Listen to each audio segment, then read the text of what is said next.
நாளை மறுமையில் அல்லாஹு தாலா அந்த அதாவது விசாரணை நாளில உலகத்துல உள்ள ஒவ்வொரு பில்லியன் கணக்கான ட்ரில்லியன் கணக்கான அந்த படைப்புகள்ல உள்ள மனிதன், முதல் மனிதன் கடைசி மனிதன் வரைக்கும் இருப்பான்.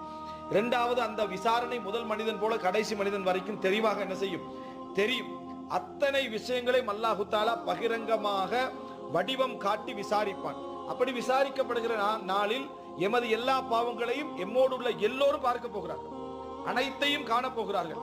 அது தௌபா செய்த பாவங்களாக இருக்கலாம், தௌபா செய்யாத பாவங்களாக இருக்கலாம். தௌபாவை அல்லாஹ் ஏற்றுக்கொண்டான் என்பதை அங்கதான் தெரியும். தௌபாவை அல்லாஹ் ஏற்றுக்கொண்டான் என்பது எங்க தெரியும்? மறுமை நாள்ல தானே தெரியும். அல்லாஹ் தாலா தௌபாவை ஏற்றுக்கொண்டான். அப்படி வெளிப்படுத்தப்படக்கூடிய நாளில் எங்களுக்கு தரப்பட்ட மிக முக்கியமான ஒரு பாக்கியமே என்ன தெரியுமா? சிலருக்கு அல்லாஹ் தாலா அவ்வளவு படைப்புகளுக்கு முன்னால திரைய போட்டுருவான், தனிய விசாரிப்பான். தனிய விசாரித்து யுஅர்ரிஃபுஹு பிதம்பிஹி, அந்த இந்த பாவத்தை உனக்கு தெரியுமா தெரியுமான்னு இறைவன் என்ன செய்வான்? ஒவ்வொரு பாவமாக இறைவன் காட்டிக்கொண்டே வருவான்.